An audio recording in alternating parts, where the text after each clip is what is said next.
tiene ya 28 años. Fíjate. Y con 28 años, pues ya ha dirigido y presentado 4 series de televisión dedicadas a los fenómenos insólitos. Tiene ya publicados varios libros, un montón de artículos, y a pesar de su juventud, es, bueno, pues uno de los ufólogos más destacados de este país.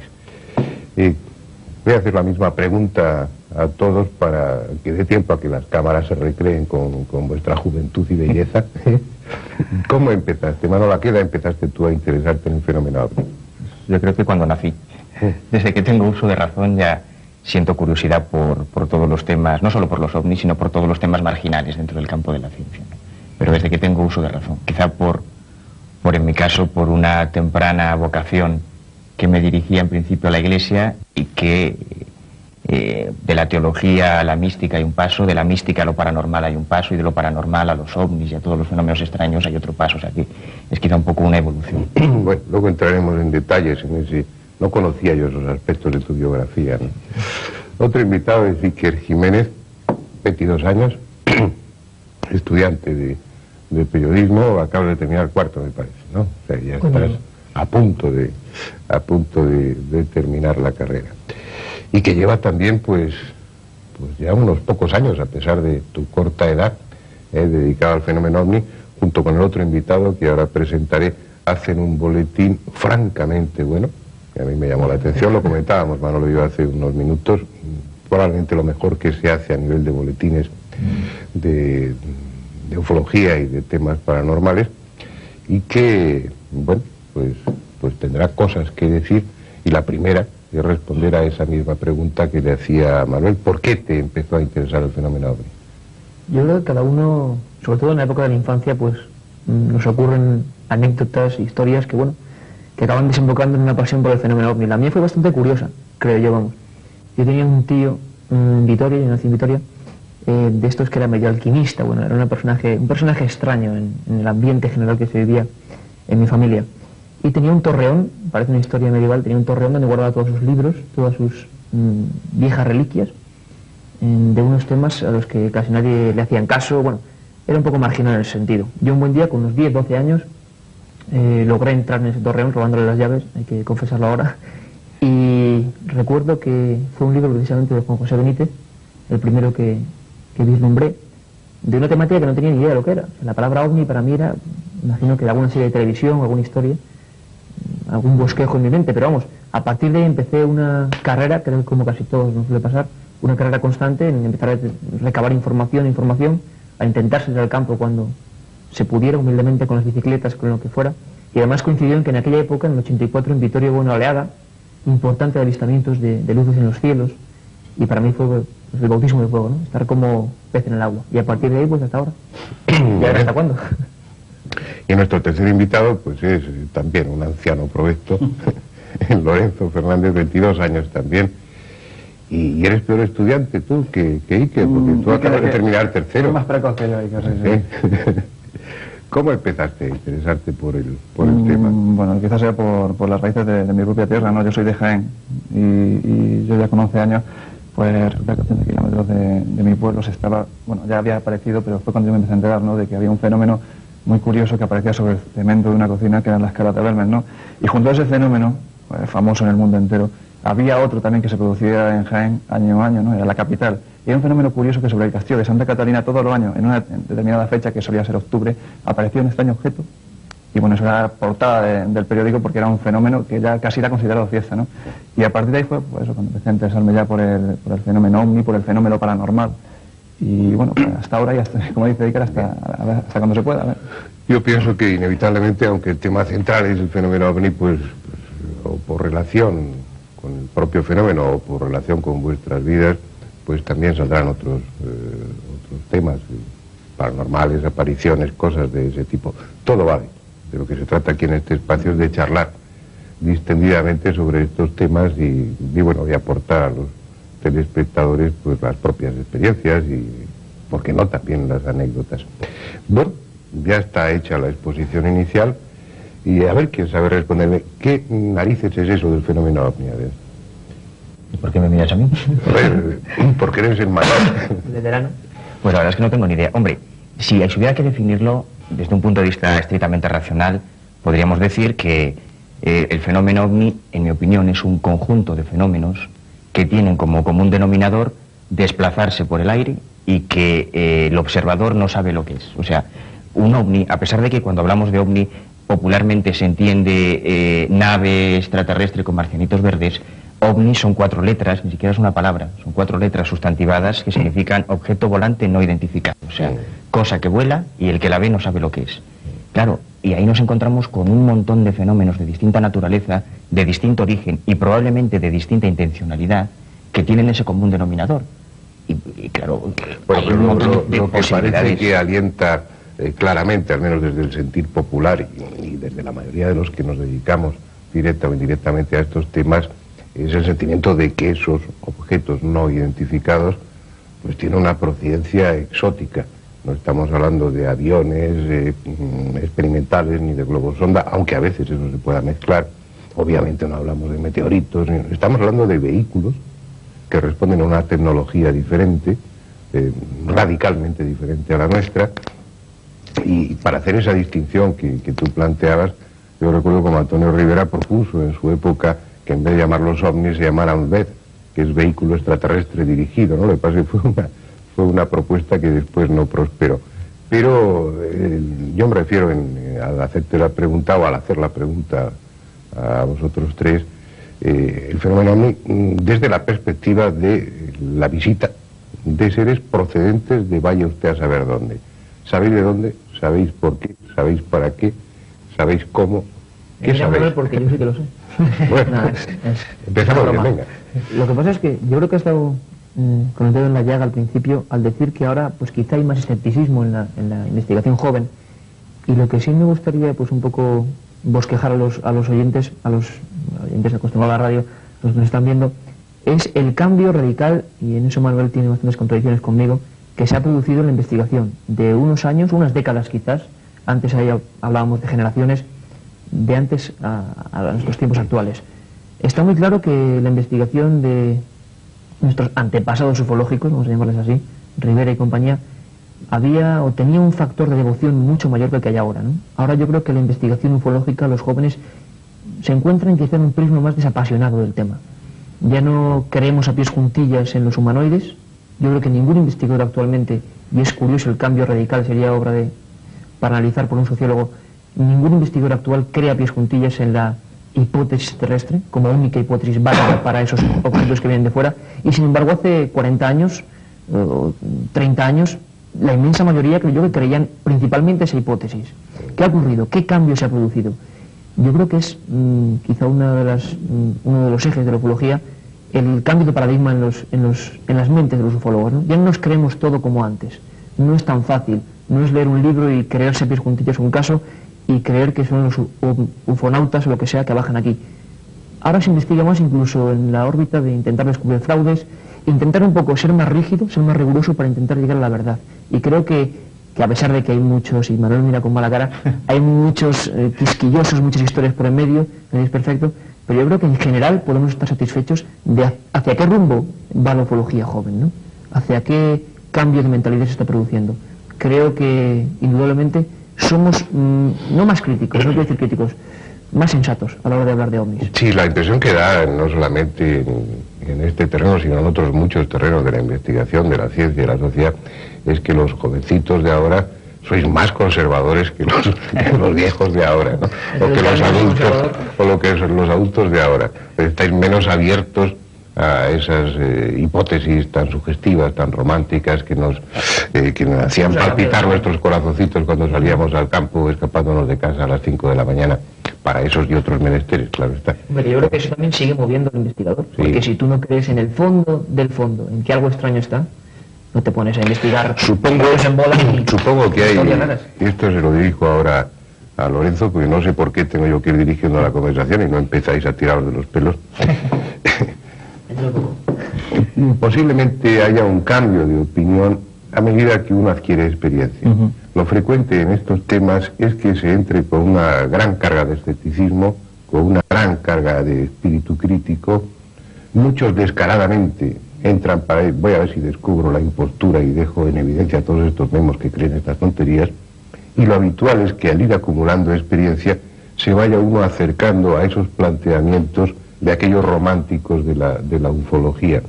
Y acumular experiencia no significa que uno tenga visitantes de dormitorio a los pies de su cama o que cohabite con extraterrestres en el cuarto de baño, aunque todo es posible, yo no lo sé.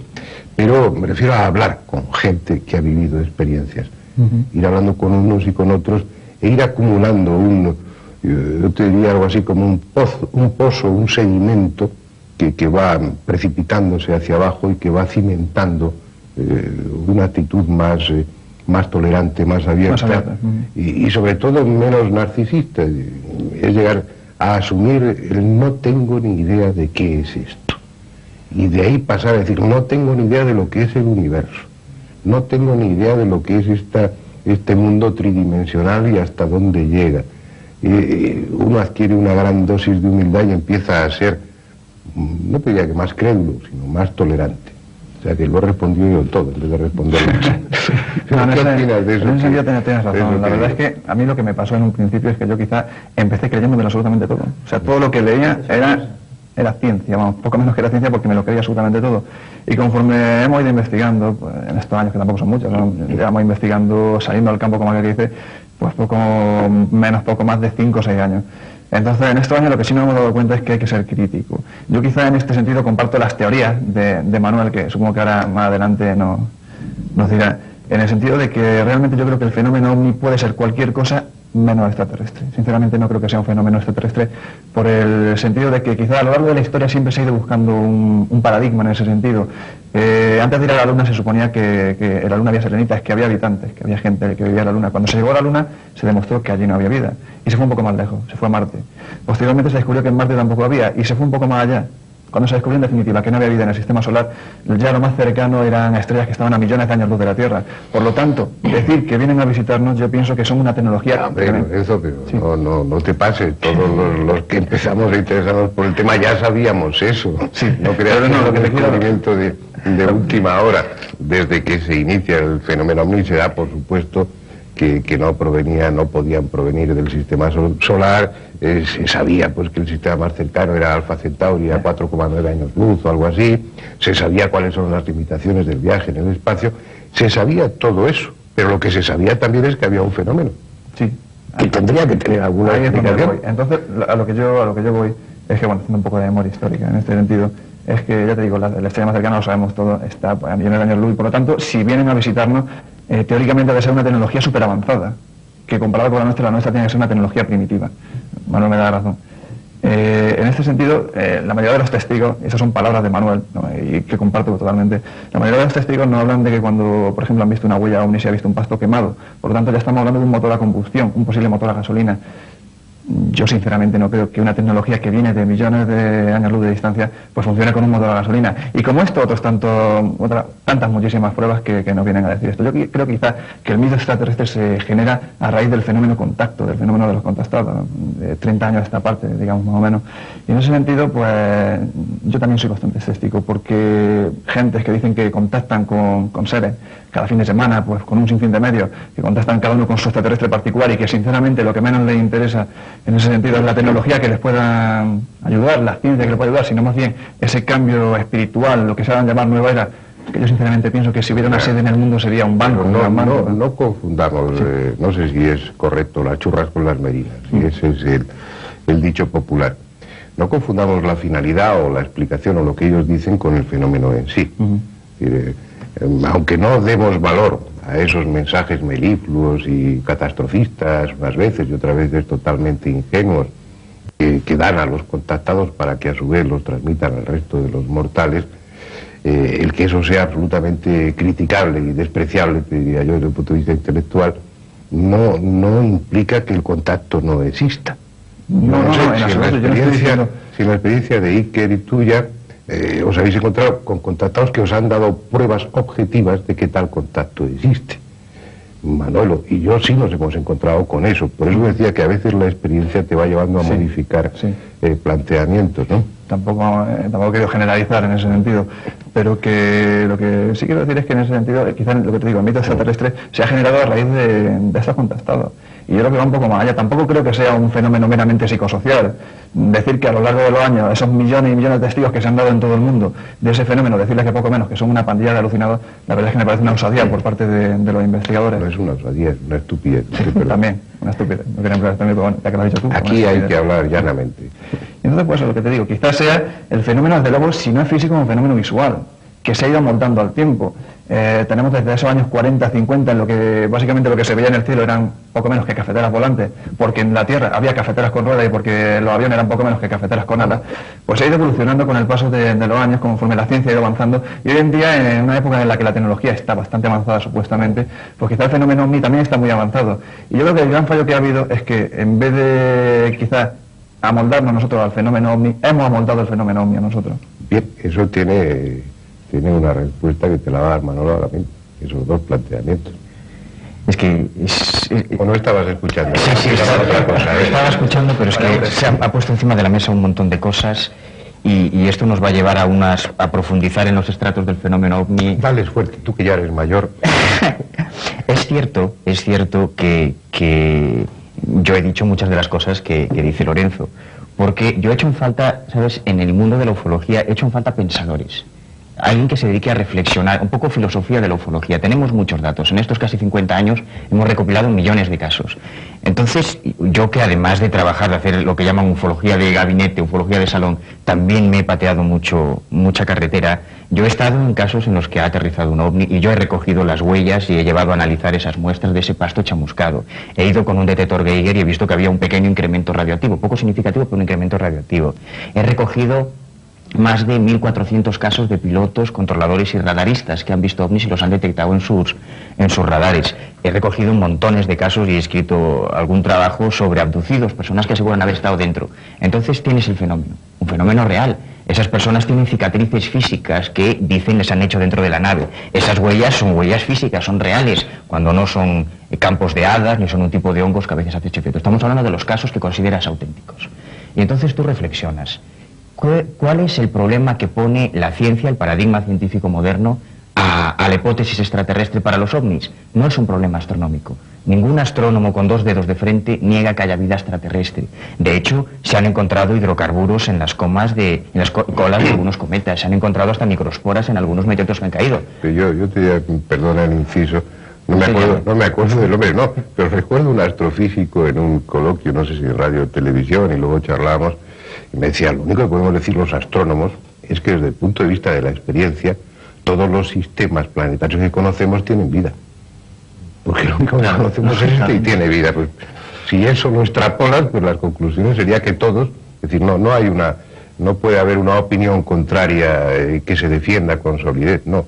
La experiencia nos dice que el único sistema solar que conocemos bien, con planetas girando alrededor, tiene vida inteligente. Si eso lo proyectamos en el universo, pues, bueno. Inteligente en algunos casos, no en todos. En este caso concreto sí, luego ya fuera de aquí del Platón no sé. Pero... Pues el razonamiento es ese. Si hay vida y vida inteligente, que es lo más probable, o bien está dentro del sistema solar, cosa que parece poco probable, o bien es fuera del sistema solar, de Alfa Centauro en adelante. Y el problema que tiene la física es que hoy por hoy, ya no solo desde el punto de vista experimental, desde el punto de vista teórico, la velocidad de la luz es una constante inalcanzable. No se puede volar a la velocidad de la luz. Y sin volar a la velocidad de la luz, es muy difícil concebir un viaje ya no interplanetario, pero intergaláctico e interestelar.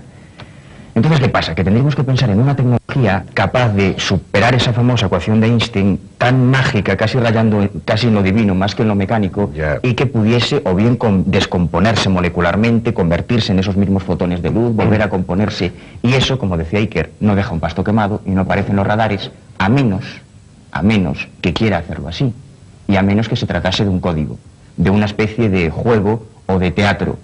Estaba recordando ahora un caso muy clásico que tú conoces, el de Próspera Muñoz, una abducida española, y esta mujer nos contaba que cuando a ella, siempre según su relato, estos personajes la cogen, la meten en el interior de una nave, ella les preguntó de dónde venían, y ellos le dijeron que de Venus, que venían de Venus. Y la cosa quedó ahí. Cuando ella creció, tuvo varias visitas más de ellos, ella se formó estudiando y sabía que en Venus no es posible que exista vida orgánica, inteligente como la concebimos. Y en otra visita le dijeron que efectivamente ellos no vienen de Venus, pero le habían dicho Venus porque es una especie de símbolo, el planeta, el planeta más luminoso, el lucero del alba, con una mitología en todas las culturas enorme, y era una especie de símbolo para que ella lo entendiese, porque si le dijese, no, mira, nosotros venimos de Zeta Reticuli, nos descomponemos molecularmente, nos convertimos en fotones, viajamos en la luz, nos recomponemos molecularmente y aterrizamos aquí. Pues eso a una niña de 8 años le sonaría a medio antiguo, ¿no? Es decir, que a veces quizá el fenómeno ovni es una carcasa, es una especie de parapeto de algo mucho más complejo y que a veces nos desborda. Ahí hay dos planteamientos, me permitís que vaya haciendo una síntesis para los telespectadores que estén durmiendo y despertándose alternativamente y se pierdan parte de la conversación. Una, tú planteas como posibilidad, Lorenzo, no es que tú defiendas eso o seas dogmático, pero exponías una posibilidad. Y es que desde el punto de vista psicológico, el fenómeno ovni vemos que se está adaptando a nuestros conocimientos, lo que da la sensación de que somos nosotros los que proyectamos o construimos de alguna manera el fenómeno ovni. En las oleadas que hubo a finales del siglo pasado, pues sí, tenían aspecto hasta de locomotoras los ovnis, ¿no? Encajaban con la posible tecnología de entonces un poquito más avanzada. A medida que hemos ido avanzando técnicamente, los ovnis van siendo más sofisticados y más evolucionados. Pero luego también está el otro planteamiento, que es el que acaba de hacer Manolo, que eso sea una especie de representación. Es decir, que las entidades que hay detrás, sean quienes sean, del fenómeno ovni, adaptan a o la puesta en escena la hacen en función de las necesidades sociales o del nivel científico o cultural de la sociedad en un momento determinado, a niveles generales y locales, porque muchas veces las apariciones marianas, las relacionamos inevitablemente con el fenómeno ovni, y lo que hacen es enfatizar el aspecto religioso, no porque sean realmente naves que están tripuladas por el comandante Jesús y de Nazaret y esas cosas que se dicen a veces, que a lo mejor son verdad, yo ya admito todo, sino porque eso obtiene una respuesta determinada en esa localidad y lo hacen así, se presentan así. Otras veces se presentan como Adamski, pues rubios y de cabello largo, angelicales, y diciendo que vienen de Venus, o a Próspera Muñoz de otra manera.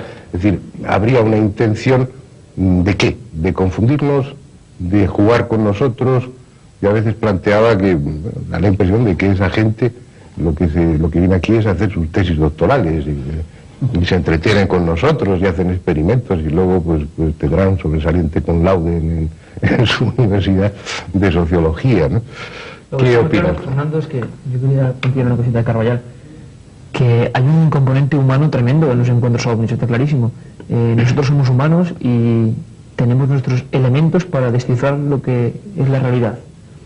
Lógicamente es que incluso hasta la idea extraterrestre está generada por un pensamiento nuestro humano hecho con nuestros elementos y nuestros... ¿Cómo nos imaginamos a los extraterrestres? ¿Por qué tendrán que ser así? Casi con forma humana. Los contactados nos hablan de vidas en otros planetas prácticamente semejantes o interpretadas por coordenadas humanas. Y yo lo que me pregunto muchas veces es ¿por qué algo que supuestamente, y yo creo que puede existir, y tengo cierta fe en que pueda existir, si es ajeno a lo humano, ¿por qué ha de ser como lo interpretamos nosotros? ¿Por qué no va a ser algo totalmente diferente, inimaginable? Entonces vosotros me habláis, vosotros dos, y tú, Manolo, lo llevas últimamente como bandera, que te lo he oído varias veces, lo de las huellas, lo he comentado Lorenzo un poco, ¿no? Y de repente abducen a una persona y hay agujas hipodérmicas cuando en la cirugía casi no se utilizan. Hay escalerillas cuando... Evidentemente, y cada testigo es un mundo, y habría que ver cómo interpreta el testigo y qué es realmente lo que lee. Estos chicos leen poco, leen lo último, pero no leéis lo antiguo. ¿Cómo? ¿Por qué crees que eres como eres? ¿Cómo? Claro, no es fruto de la casualidad. La vida inteligente está condicionada por una serie de factores. Uno de ellos es la bipedestación, es decir, que camines erguido. Otro es que el sistema nervioso central, el ordenador que regula todo, esté en una posición privilegiada, que los órganos principales de los sentidos estén muy cerca del cerebro.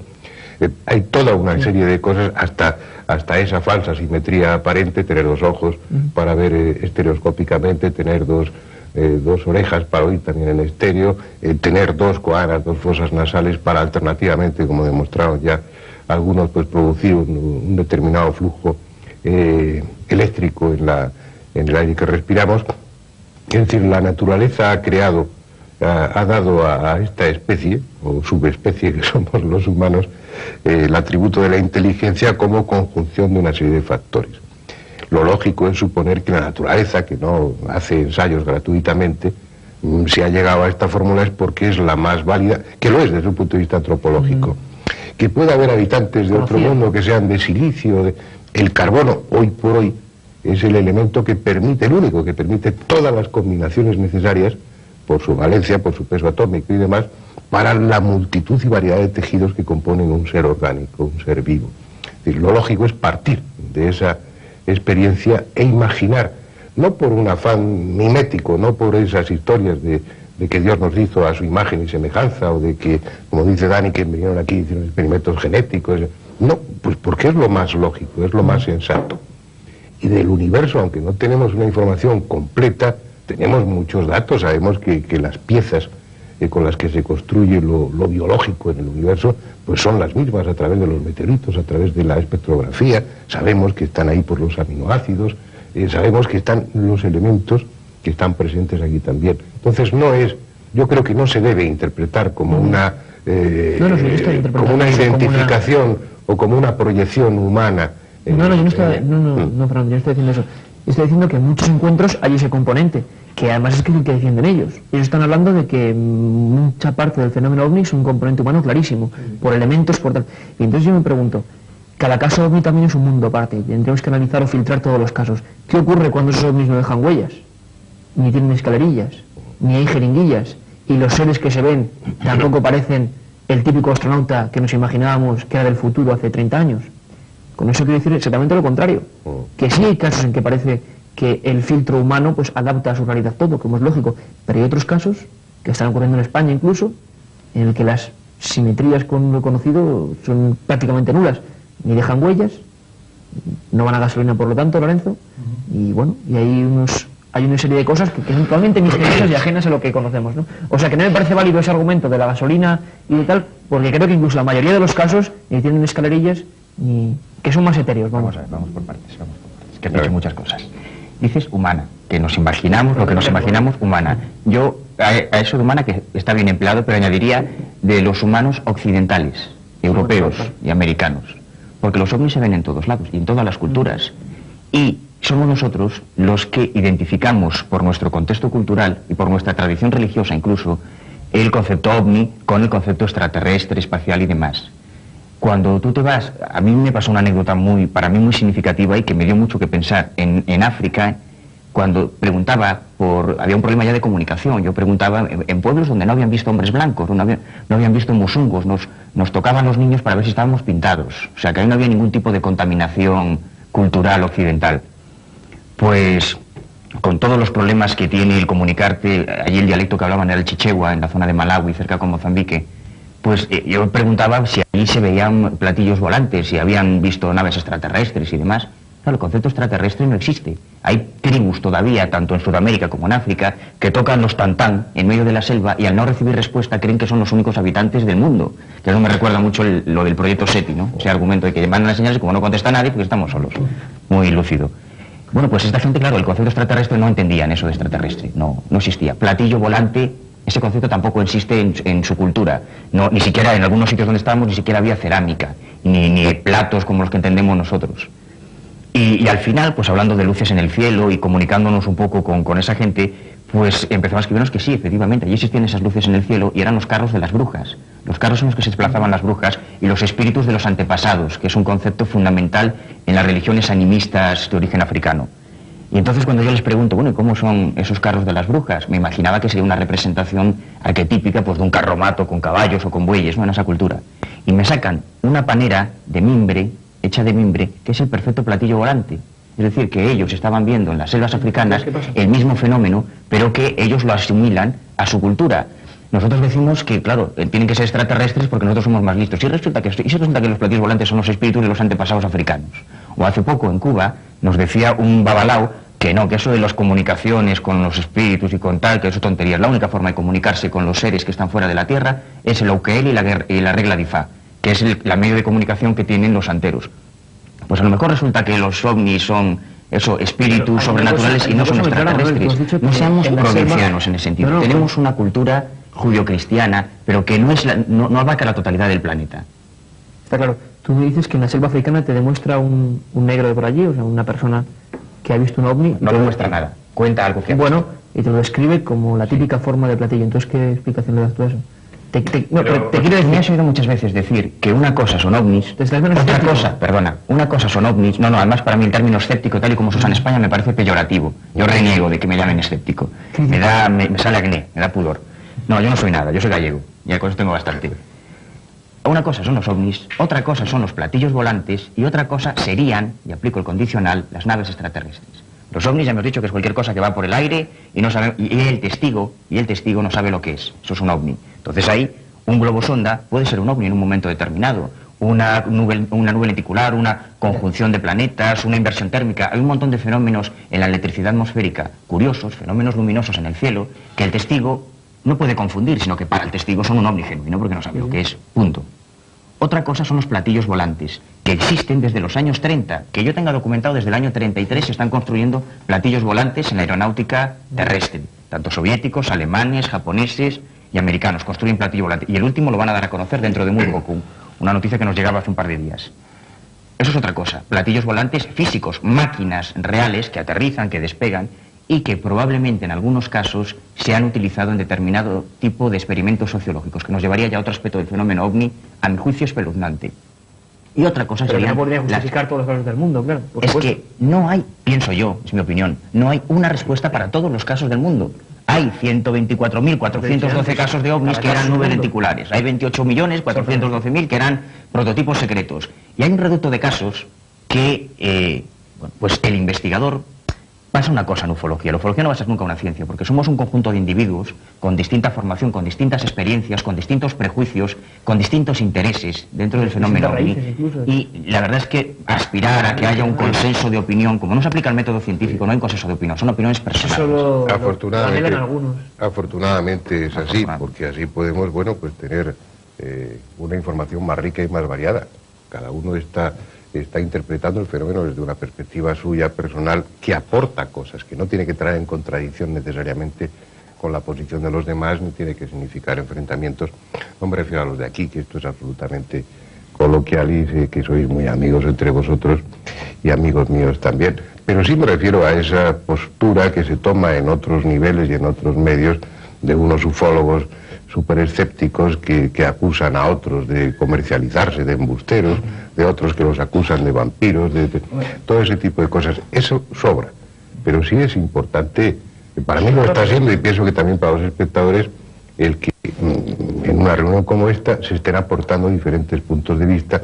Y todo esto lo digo para que os calléis y hacer una pausa para la publicidad y luego venimos a continuar con la conversación y vamos a dejar que hablen más Lorenzo e Iker, que no, al pobre Lorenzo no le dejamos hablar nada. Hasta dentro de unos instantes que continuamos.